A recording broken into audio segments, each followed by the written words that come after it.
All right, I see some responses coming through. I really appreciate that. Looks good. All right, we are going to go ahead and get started. Good afternoon, everyone, and welcome to the Workday Core Concepts for HR and Payroll session. Today's topic is focused on business processes.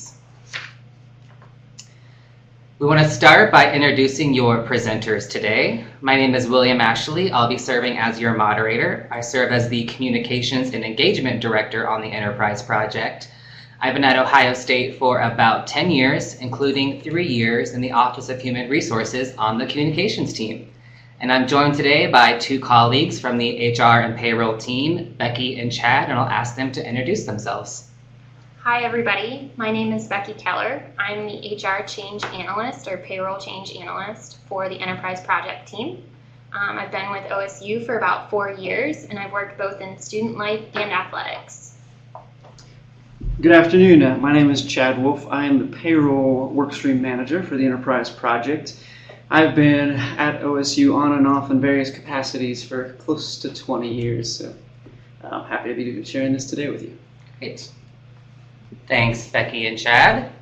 So before getting started, as always, I want to start with a few housekeeping items about today's session. This session has one-way audio only. That means you can hear us, but we can't hear you. But we still want to get your questions, feedback, and comments throughout the entire session. To do so, I'll ask you to use the chat feature on the bottom right of your screen to type in questions and feedback. And I'm going to ask you to test that feature right now. We know that several people across campus in the medical center will gather in conference rooms to watch these sessions in groups. And for us to get a better, more accurate number of who's attending these sessions, if you do have more than one person in a conference room, can you please use the chat feature and type in how many people are in the room with you? Again, if you are sitting at your desk or not in a group, no need to type in a number. But if there's more than one person in your room watching this session, please use the chat feature to let us know how many people are watching the session with you. Second, this session is being recorded and it will be made available to participants and those who are unable to attend. I'll ask you to stay tuned to a future HR Now or a future email for the Payroll Services team with a link to this session as well as its associated materials. And our intent today is to introduce some basic concepts of business processes in Workday. You'll see a demo of the Workday environment, but this is not a training session, and there's no expectation that the audience leaves with a mastery of these concepts. Just trying to introduce what business processes are, how they look in Workday as a precursor to your training coming before our summer 2020 Workday Go Live. This slide likely looks familiar to you. It's been a long journey with our Workday Core Concepts session that we started all the way back in December of last year. If you've been with us this entire time, this would be the, 5th now session that we have as a way to introduce and communicate some of these core concepts that are coming when we go live with Workday at Ohio State. We started with Workday 101, which was a basic user experience demo and what the home page and certain features looked like. We did an overview of how HR data is organized within Workday. That was called the Foundation Data Model, specifically supervisory organizations. We went through an overview of staffing models. So we talked about 2 concepts, job management and position management, and how those operate within Workday. And last month, or maybe 2 months ago, we went through a really detailed overview of academic appointments in Workday, or how people who have an academic relationship with Ohio State will be organized and represented in the system. Today's topic will give you an overview of how business processes for HR and payroll look in the system. And future offerings will cover security and HR reporting, as well as costing. And as a reminder, recordings of all of these past core concept sessions are available on the Enterprise Project website at the Go link listed on the bottom of your screen, or you can just search for core concepts on the Enterprise Project website. Here's a quick look at today's agenda. I'm going to toss it over to Becky, who will give you a quick recap of some of our past core concept sessions. We do structure these sessions to build off of past ones, and so what you learn today will kind of depend on some of the past sessions as well. So Becky will give an overview of those past sessions before diving into HR and payroll business processes, HR and payroll systems, and data integration. And then she'll hop into our Workday environment and kind of bring to life some of our topics for today with business processes. Throughout the session, please type in the chat with your questions and comments. We'll have plenty of opportunities throughout the session to address some of your questions. With that, I will ask Becky to take it over. Thanks, William. As a recap, I want to quickly review items previously covered in the last 2 core concept sessions, starting off with the Foundation Data Model of Workday, or FDM as you may recall. The Foundation Data Model represents how Ohio State will organize and manage data across the 3 areas of finance: human capital management and student. The Foundation Data Model enables segregation of data while still allowing users to leverage data across all 3 areas for reporting and processing transactions within Workday. One of the 3 components of FDM is supervisory organizations, or soup orgs. A soup org is a grouping of workers or a team who report to the same manager, and when we link these soup orgs together, it will create a hierarchy to reflect Ohio State's reporting structure, all the way up to President Drake. Our supervisory organization structure is important because it will serve as the backbone for how staffing transactions will route for reviews, approvals, and provides the framework for assigning security within Workday. We'll touch on security and reporting in our next core concept sessions in October. In the staffing models core concept, we share the 2 types of staffing models available in Workday: position management and job management. These models define how jobs are defined and filled, how they tie to the soup org, and which populations OSU will utilize each staffing model for in the future. In the last core concept session, we shared the new concept of academic appointments. An academic appointment will be a new data element or teaching role or designation in Workday for employees and affiliates to have an academic or teaching role with Ohio State, such as our faculty. It is important to remember that this new concept will require us to shift the way we use the word appointment, because in Workday, a job is distinct from an appointment. Today, we are going to discuss the core concept of business processes.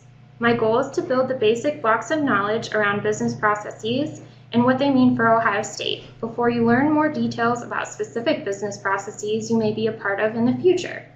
So let's get started. So you may be asking, what is a business process? The business process framework defines systems-driven workflow steps that are required for a task to be completed, including who can initiate and/or approve.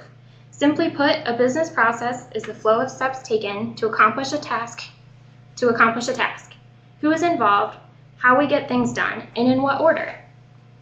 In HR and payroll, this includes transactions such as hires, transfers, terminations, and time approvals, systematically flowing through Workday from start to finish.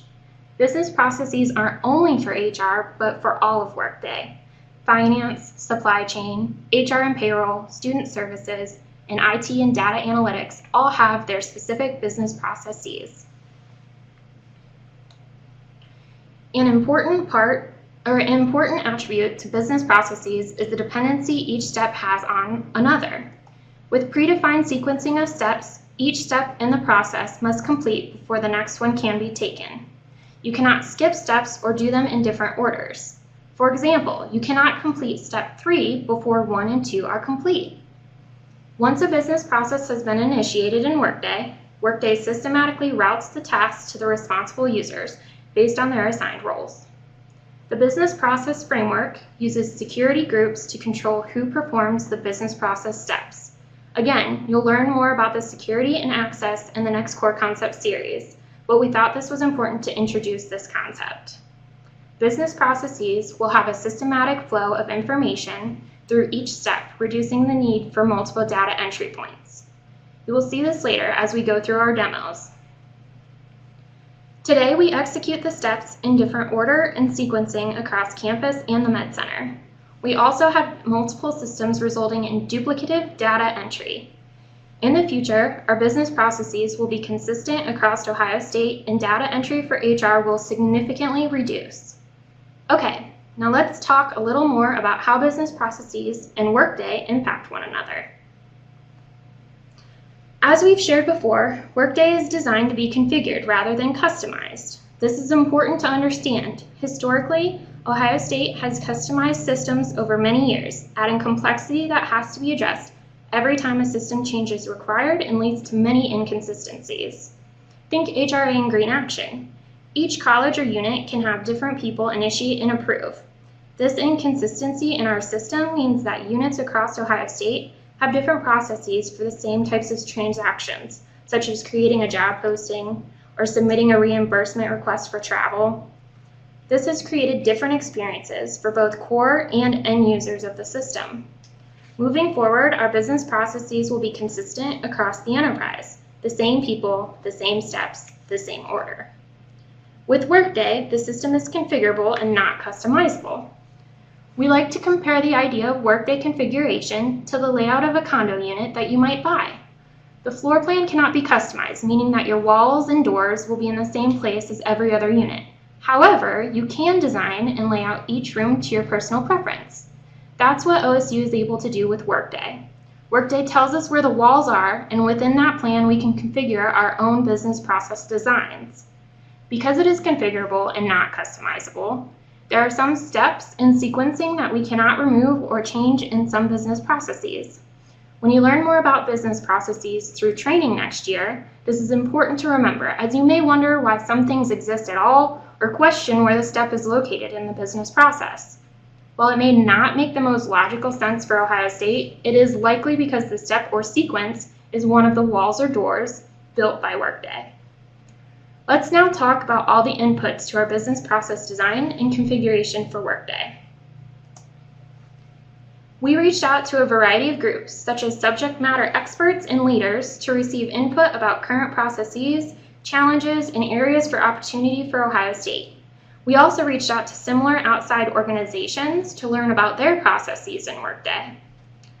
We reviewed laws and regulations, Ohio State's policies, as well as requirements for the various populations of workers at Ohio State to help determine the requirements and steps needed for some of our business processes.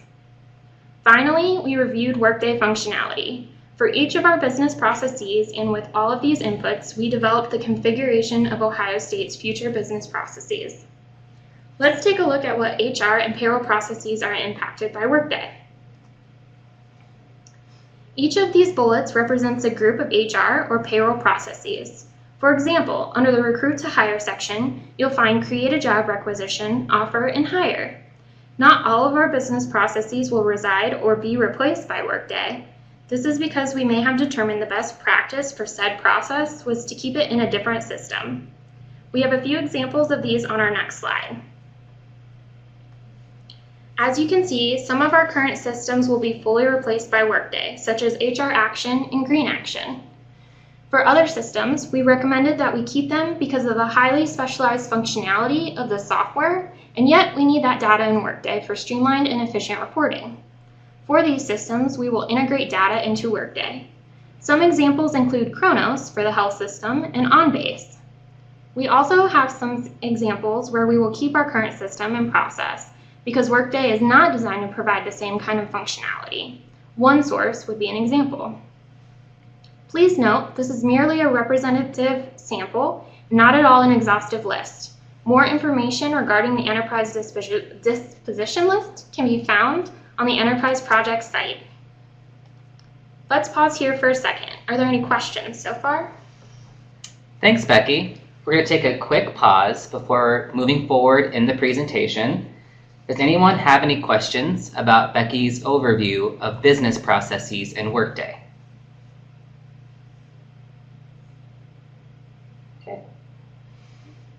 I don't see anyone typing, so we're going to keep moving forward with the presentation. As always, as you have questions, please feel free to type them into the chat. Becky? All right.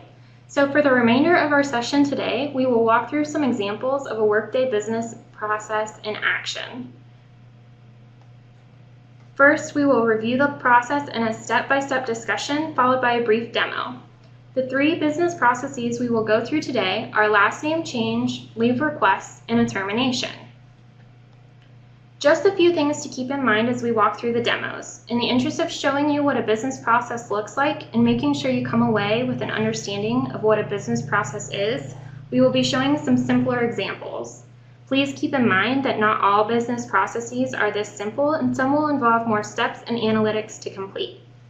The demos shown today are in a development environment. The go-live product may look and feel slightly different than what you see today. Terminology moving forward will change. Please refer to the glossary of terms located on the Enterprise website to learn more.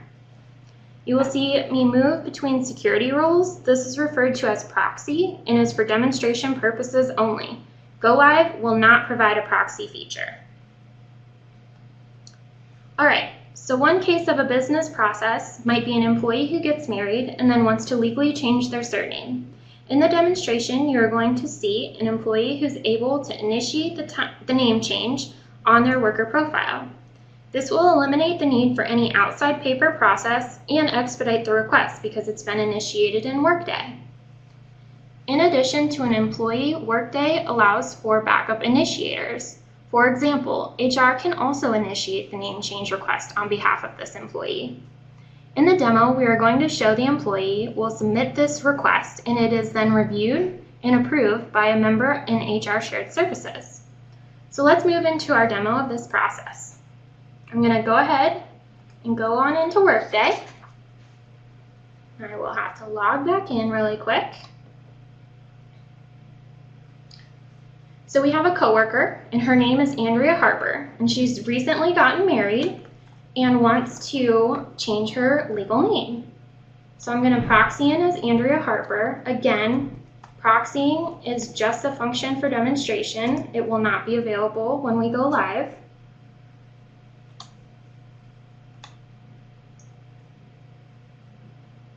So you can see now that I'm logged in as Andrea Harper. I'm going to do a quick overview of the Workday homepage. So up in the left-hand corner is the block O of OSU. This appears on any Workday page, and at any time while you're in Workday, if you need to come back to this home page, you can click the block O and it'll bring you straight back here. Next is the search bar function. It functions very similarly to the search bar in Google. You can type in here and search for what you're looking for, and it'll show results, much like Google does. Over on the right, we have a notifications icon and an inbox icon.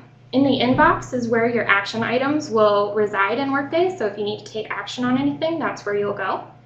You can also see over here on the left that your inbox shows up, and it actually shows you your first couple action items that you might need to take action on. And then over here on the right-hand side is your applications. These are going to be available for each employee, and they can be configured, and the most used applications can be put forefront for each employee as they decide. So Andrea is ready to change her last name. So she's going to go to her worker profile. And her worker profile page is going to show up. You can see that on the left-hand side, her information shows up along with other information that she can navigate to and look at, like her time off, her pay, her job. For today, she's going to click on Actions, and this is going to show a pop-up box. In the pop-up box, there's going to be a list of actions that she has access to make changes to. We're going to scroll down to her personal data information. In her personal data information, you'll see there's both a change my legal name and a change my preferred name. So for those of us that go by nicknames, like me, my name is Rebecca Keller, so that would be my legal name, but I go by Becky, so if I wanted to update that information, I could go to change my preferred name, and that's where I would make that change.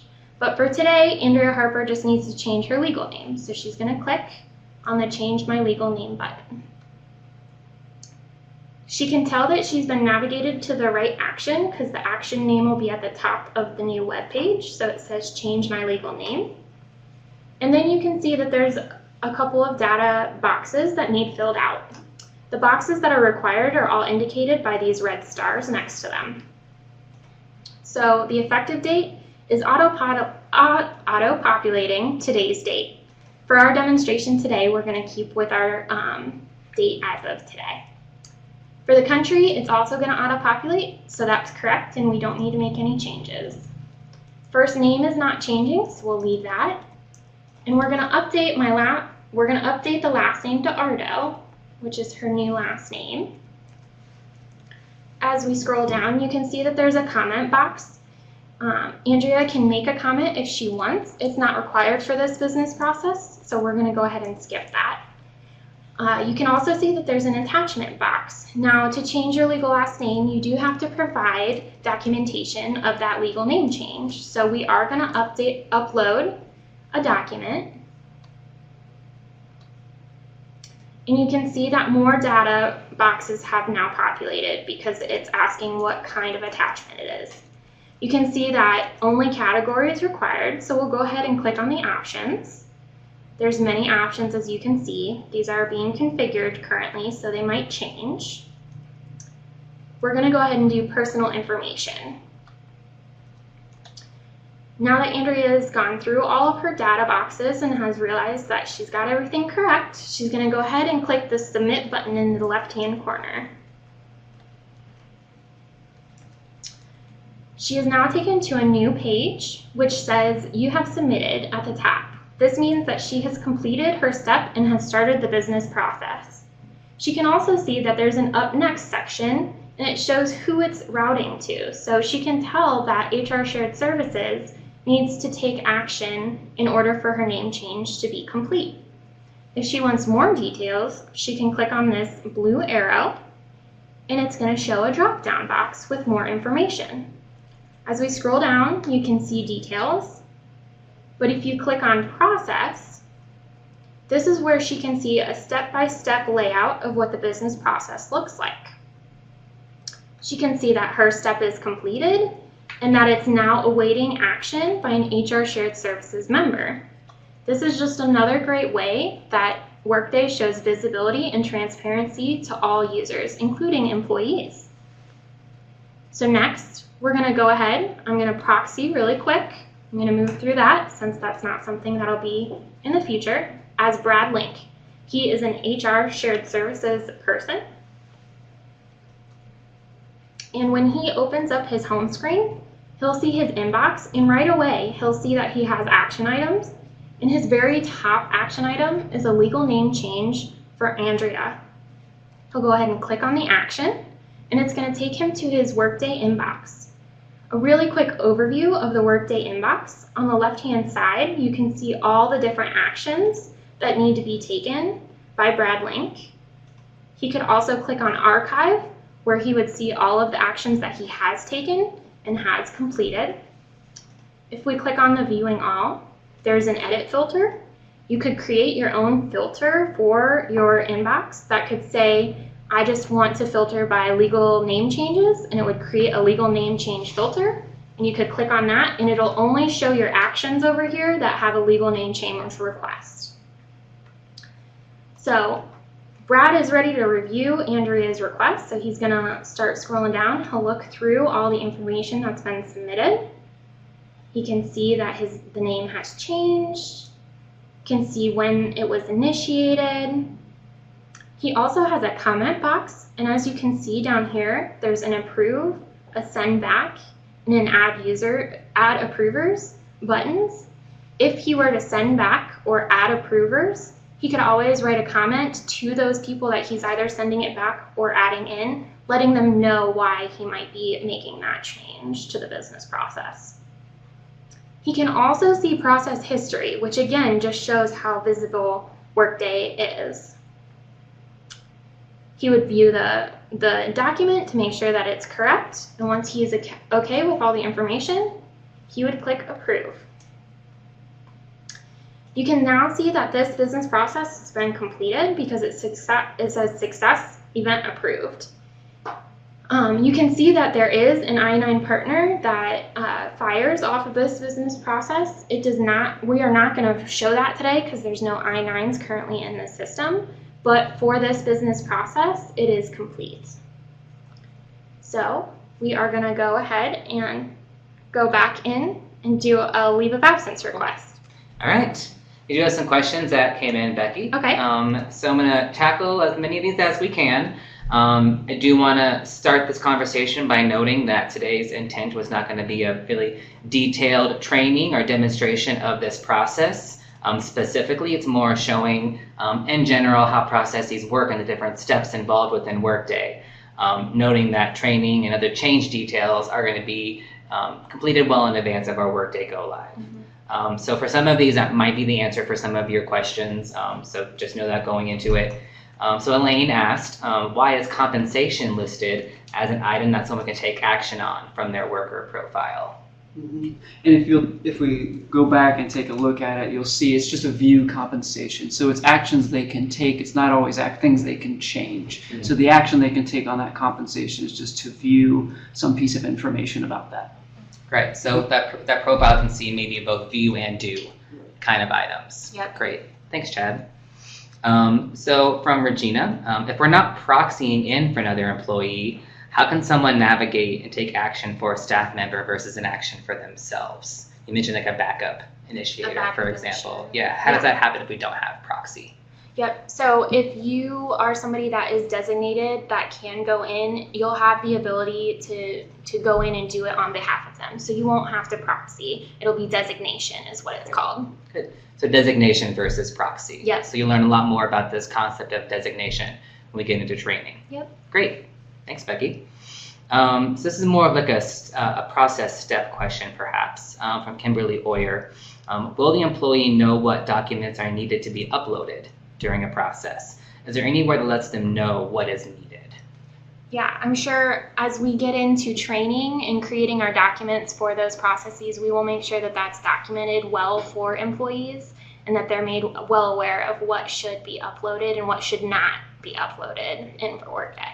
Yeah, and the other thing we have the ability to do is add some help text to some of these business process steps. So we're still assessing where that help text would make sense and what the context of that should be. So in many cases, that would be available to them in some written text on the pages to help with that process. Great. Yeah, we sometimes refer to help text as like in-system training. What are those resources that are available on the screen in Workday, links to policies, links to other training materials. So there are items like that that'll be available for business processes within Workday. Yep. Another process question, if a document is not uploaded, would the action or process be stopped? Yes. So we have configured the system for certain business processes that require documents to be uploaded to error out. So if I had clicked submit without uploading a document for that business process, it would have shown an error and told me that I need to upload a document indicating my legal last name change. So yes. Great. Thanks. Mm-hmm. I believe the next question came in when we were demoing the inbox within Workday. Oh, okay. So how are the inbox items for someone prioritized, or how are they ordered for somebody? So it comes in, I think the way Workday just auto defaults is its most recent is at the top. But like I said, you can use that filter feature to build your own filters. So if you're somebody that you're always looking at last name changes and that's what you're going to be doing, you could build a filter for something like that. One of my favorites that I've seen is due soonest Yes. on top. So Yes. you can actually filter by the due date. Yep. I can see that one being used quite often. Yeah. And then lastly, in a business process, do actions route to more than one service center employee, or even more generally, can an item route to multiple people at the same time? Yeah, it is possible that it would be that case where different individuals could take action on that and clear that particular step. So when there's maybe a shared services group that could all take the same action on something because they've got that shared role, they would be able to clear that inbox. Great. All right. Thanks, everyone, for your great questions. We really appreciate the engagement and ask you to keep it coming. We're trying to help you out by answering some of these questions. So with that, I'm going to ask Becky to move on to our next demonstration. Yeah, so next we'll walk through a leave of absence request. In Workday, time off and leave are two distinct concepts, where time off is referring to sick or vacation time, and leave is referring to FMLA, short-term or long-term disability. It's important to know that moving forward, we cannot use these words interchangeably.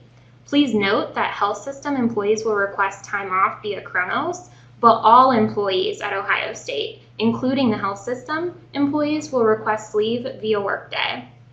In our demo, an employee will initiate a request via the absence calendar in Workday, replacing the manual entry of job data rows in PeopleSoft. The absence calendar request would then be reviewed and approved by an integrated absence partner. Like the last process, other relevant parties, in this case an employee's manager or integrated absence partner, could also initiate a leave of absence request on behalf of an employee. So let's keep using our same employee, Andrea, who is now Andrea Ardo. We're going to go ahead and go back into Workday. I'm going to proxy in as her really quick.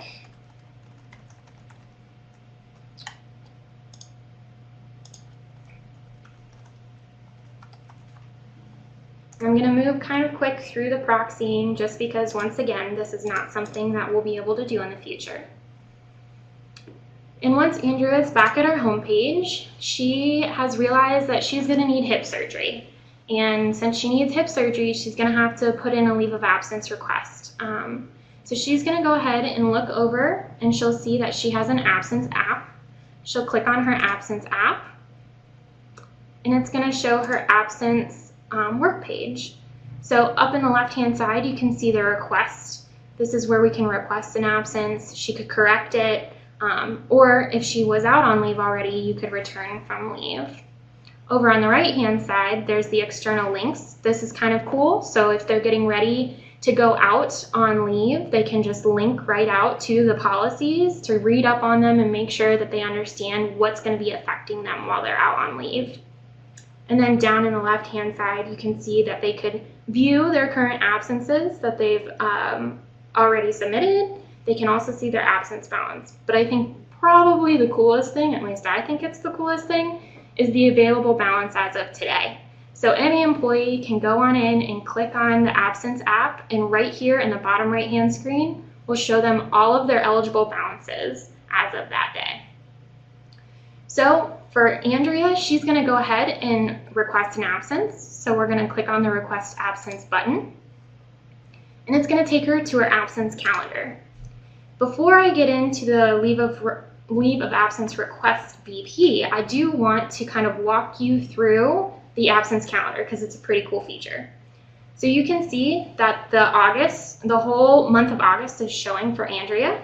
You can see that she has requested a vacation day on August 26th, and you can see that there's a green check mark next to it. That indicates that it has been already submitted and approved by her supervisor. If she hovers over it, it also says approved. So that'll let her know that that date has been approved. On the left-hand side, this is the coolest thing that I've seen in Workday so far, my personal preference, are the balances. So she can see all of her eligible balances and where they're at as of today. So today, this populates in, but if she wanted to see, okay, after the 26th, I want to see what my vacation hours look like, she can go up here, click on the calendar, click on the 27th, and before I click, I just want you guys to look at the vacation balance total. And as I click, it's going to recalculate for her, and it's going to show her as of the 27th how much vacation she has left, which is a pretty cool feature. All right, so we're going to go ahead and go back to the leave of absence request business process. So Andrea is going to select a date range to start this process. She'll click on the button, and it's going to show a pop-up page with 3 boxes that are still required because you can see the red asterisk. So she knows that she's going to be out 9/9 of 2019, so she's just going to type in that date. But she was told that she'll be out for about 5 weeks, and she doesn't know the date off the top of her head. So she's going to click on this calendar, and she's going to count out 5 weeks. So there's 3, 4, 5, oh, it's October 14th. So she'll just click on October 14th, and it's going to auto-populate for her in the to date. And then for type, she'll click on the options button, and she'll see that there's time off, military, and leave. Right now, we're just going to focus on the leave of absence because she's focused on getting her leave approved. So she'll click on that. And then you can see that there's multiple options for her. She knows that she's not going to be on intermittent, so she's going to choose family and medical leave. And then she'll click next. It then takes her to her action page. So up at the top, you can see the action is requesting an absence. You can also see that there's a leave policy link. So again, she could click on that and link out to the leave policy just to make sure she's understanding she's following all the steps to be out on leave. You can see that her dates have auto-populated for her here that she entered. She can see her type is family medical leave, which is correct. And then she can see her total hours that she's going to be gone. Her last day of work is going to auto-populate based off of her from date. You can see that it's 9/6, which isn't the day right before 9/9. That's because 9/9 was a Monday. So it's going to auto-populate a Friday. So if she's somebody that works on Sunday, she would go in and update this to 9/8/2019. For today's purposes, we're going to let it go because she didn't work on Saturday or Sunday.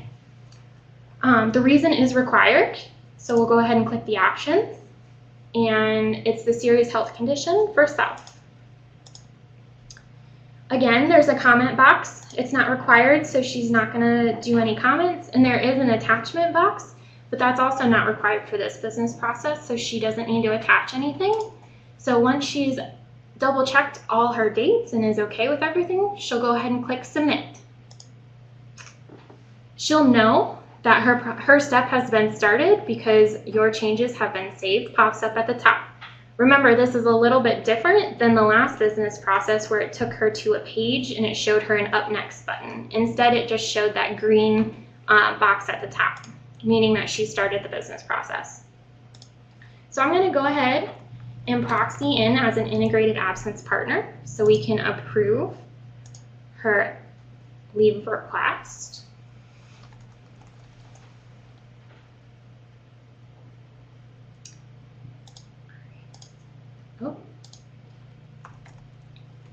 And that is just an example of what the errors would look like if you forgot to fill out one of the required fields in Workday. So now that we're on Amy's main page, Amy is an integrated absence partner. She looks at her inbox and she can see, oh, Andrea Ardo has submitted a leave of absence request. So she's going to click on the action. It's going to take her back to her inbox. And it's going to have all the information that she needs to review or start the process with. And again, the integrated absence partners are still going to go through their process outside of the system. This is just to get them started on that process. Once Amy has done all of the double checking and the paperwork and she feels comfortable with where this request is at, she'll scroll down, she'll look at all the information. She could add in a comment. She can also see process history. Maybe she might want to add an attachment that her and Andrea had talked about. But for the processes of this demo, she's going to go ahead and approve. And you'll see that it says success, event approved. So the VP has been completed. You'll also see that the process has successfully been completed because there's a green check mark. And if she wanted to see more, she could click the blue arrow. It would drop down, and then she could click on process, and she could see all the different steps that are in that business process. I'm going to go ahead and proxy back in as Andrea Ardo so that we can see what it now looks like on her absence calendar.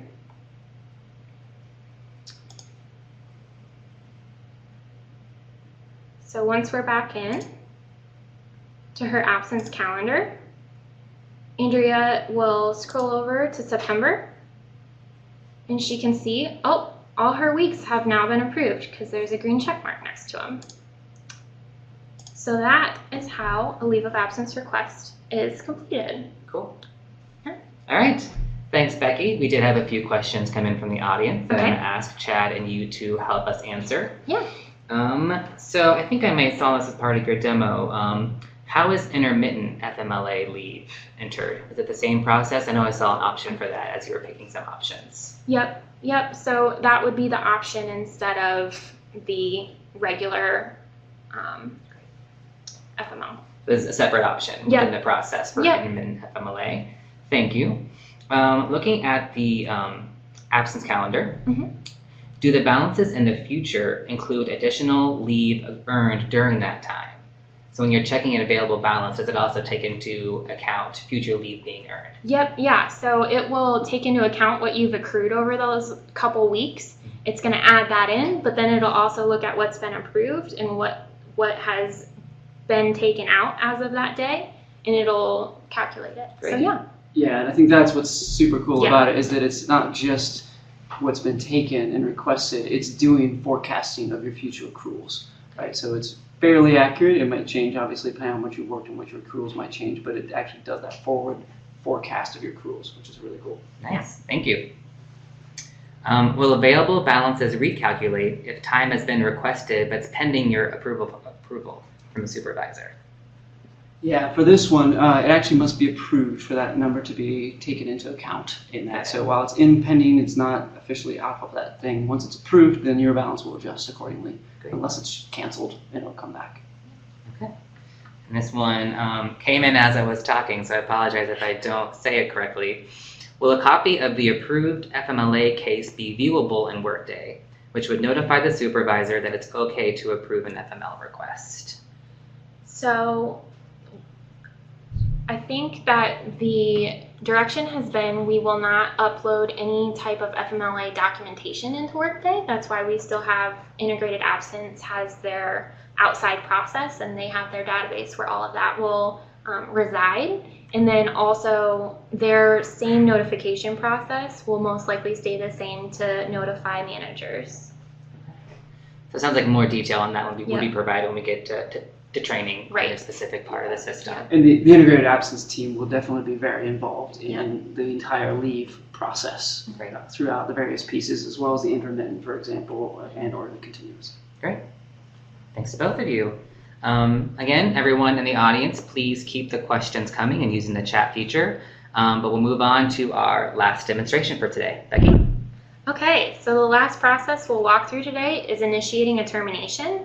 In this case, an employee is voluntarily leaving Ohio State. As depicted on the screen, a manager will initiate the termination business process, and HR Shared Services will review and approve.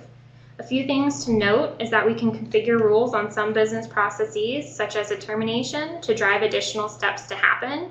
For example, a rule can be set on the business process to send a notification to someone based on the reason for a termination. Also, a business process can consist of steps such as to-dos or notifications in addition to the initiation and approval steps. For example, once HR Shared Services reviews and approves a voluntary termination, the employee is going to receive offboarding to-do steps. You'll see in the demo, these steps aren't required for the termination to be effective, but rather are additional steps to help someone leave their employment, which is why these steps are not reflected in the chevron you're seeing on the screen. Now we're going to go ahead and hop back into Workday, and we will start a termination DP. So Chris Hall is an employee, and he has just submitted his resignation to his employee, to his manager, Ron Duffy. So Ron is going to go in, and he's going to initiate the termination business process for Chris. So Ron will come to his homepage, and he has a lot of employees, so the easiest way for him to find Chris is to go to the search bar. He's going to type in Chris Hall's name, and you can see that multiple options pop up, but he knows that the top one is the correct Chris Hall, so he's going to go ahead and click on that. And it'll go to Chris Hall's worker profile, and again, he can view, Ron Duffy can view all these items on Chris's behalf.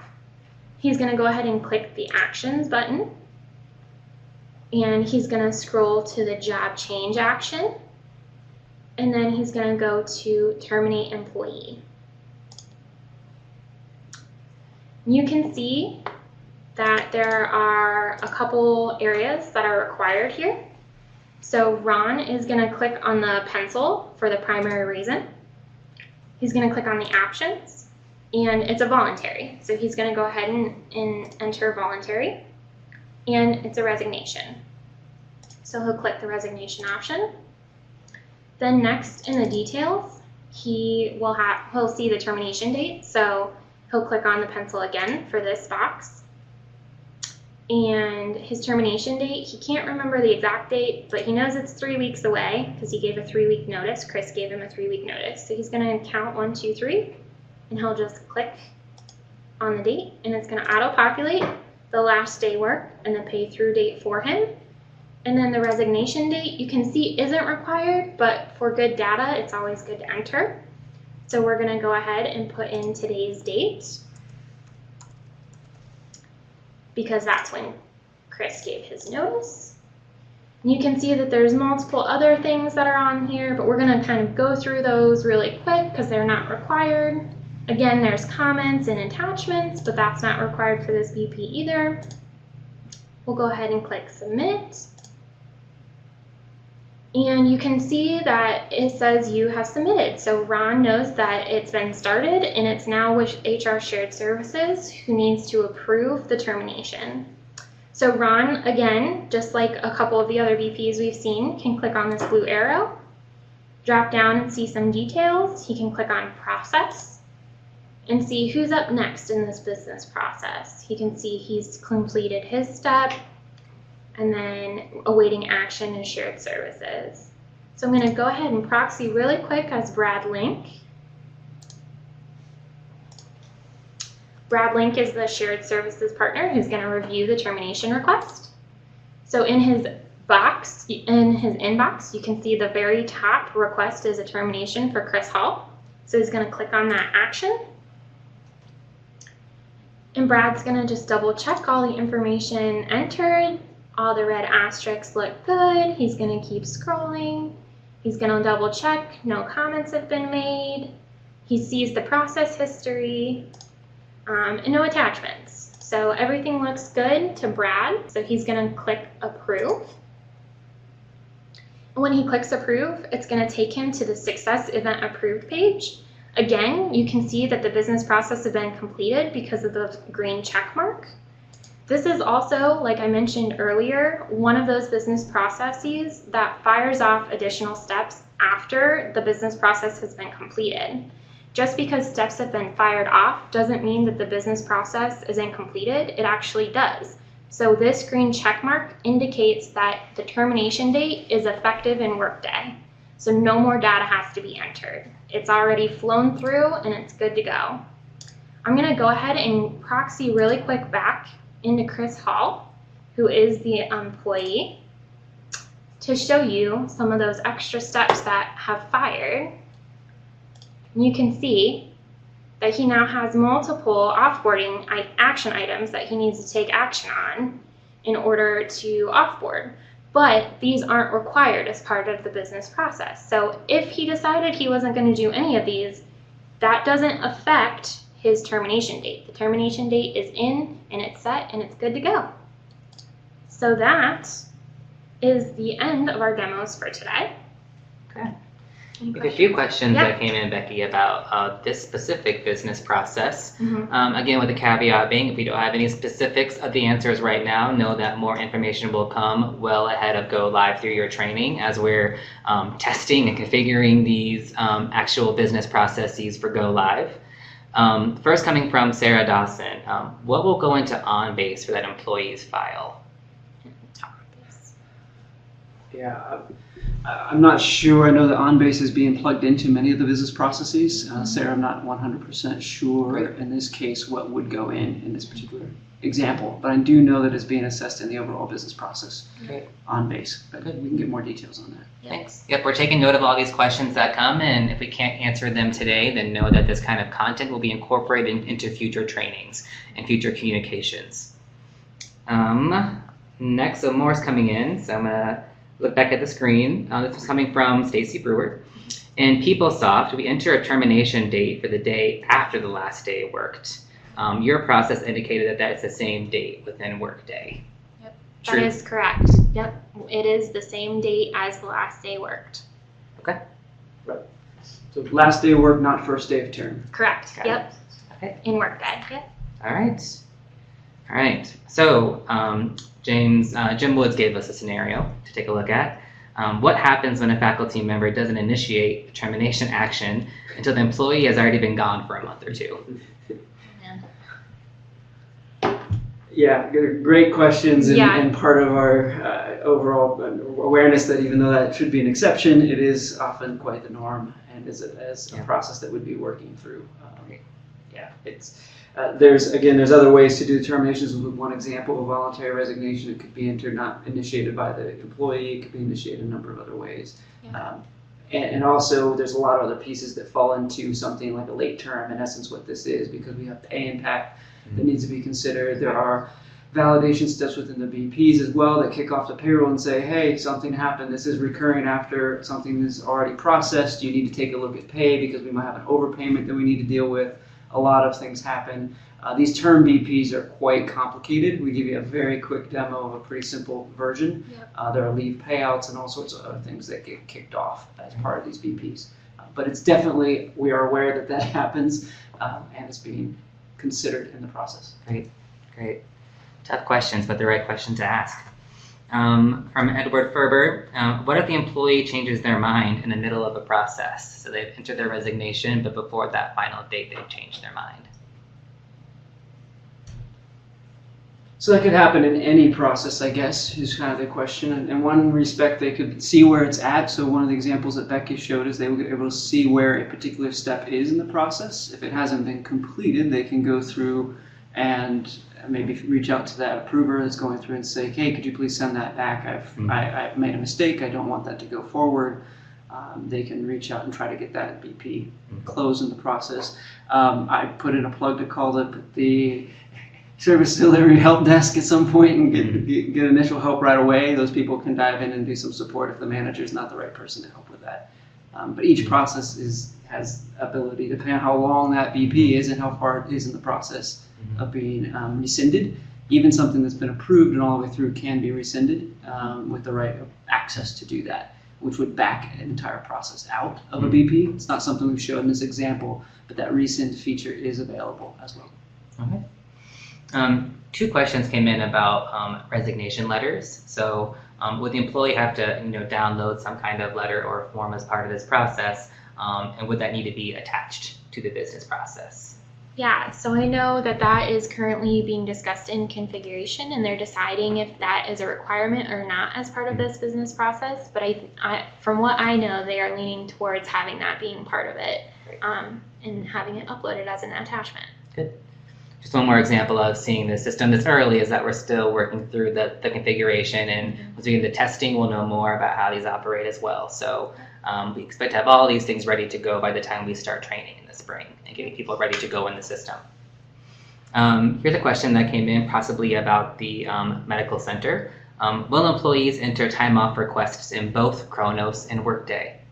No, so health system employees will not enter time off in Workday. They will only enter time off in Kronos. So again, I just want to reiterate how we think about time off and leave is very different in Workday. So time off is going to be that sick and that vacation. Leave is going to be FMLA, short-term, long-term disability. All employees are going to be required to go into Workday to enter their leaves, whereas from a time off perspective, health system employees will enter their time off via Kronos, and that will integrate into Workday. But no, they will not enter or be able to make any changes to time off in Workday. Great. And if I might add just one little other piece to that, but their balances will be available in Workday, so they have one consistent set of balances to be able to be seen all within Workday. So we will integrate those over to Workday, and they'll be available there. They just can't make those changes. And then the last question that came in is, will the recording be sent out? Yes, we're going to record both sessions, and the winning session will be sent out to all participants at the end. So I would say give us about a week after the last session to format everything, get it onto YouTube, and you'll see it coming in an HR Now. It'll also be available directly on the Enterprise Project website. Yeah, one more quick question. Yeah, so if I could circle back, I just want to provide clarity because I realize I may have been inaccurate. I want to be clear on that. So back to Alexandra Phillips, who asked the question about balances recalculating at the point when they've been requested or when they've been approved. I did get clarification that if they have been requested, they will still decrement that balance. So if you go out beyond that, so we look at a future one, so you don't see it go off right away because it's in the future. But if you were to click that date, like Becky showed, out in the future and try to add another one, it would take into consideration you already have one requested as part of that. So you would see that balance be reflective of the fact you've already got some time being requested, even if it's not been approved. So you'll know that you've already maybe starting to reduce that balance. Great. Thank you for the clarification. Becky, any last takeaways for the audience? Yeah, so as you walk away from this session, just remember that the definition of a business process and what that means for HR is very important. So let's make sure we understand that. Visibility and transparency in the step and process is a big deal in Workday. Consistency for all Ohio State in the steps and people in these business processes. And then there's going to be less manual data entry. So. Cool. I think we've already had all the questions that we have. And just to keep us on time, I want to promote the upcoming Workday Core Concept series. So the next topic that we'll cover will be security. So you heard Becky talk a lot about a security role or things like delegation or designation. And so we'll cover topics like that. And also give a little bit of information on how HR reports and HR data looks in Workday, which will be a pretty exciting topic to see some of our data come to real life in some of these systems. We want to do a quick thank you to everyone in the audience, and thank you to Becky and Chad for leading our conversation today. If you haven't already, please do consider subscribing to our monthly newsletter, the Enterprise Project Digest. There's a link on your screen. You can also access it from the Enterprise Project website from our news section. And as always, if you have any questions about Workday or other Enterprise Project initiatives, just send us a note to enterprise-project@osu.edu. We check that account daily and try to give you timely responses to any of your questions. And with that, we're going to say thank you and stay tuned for a recording and more materials.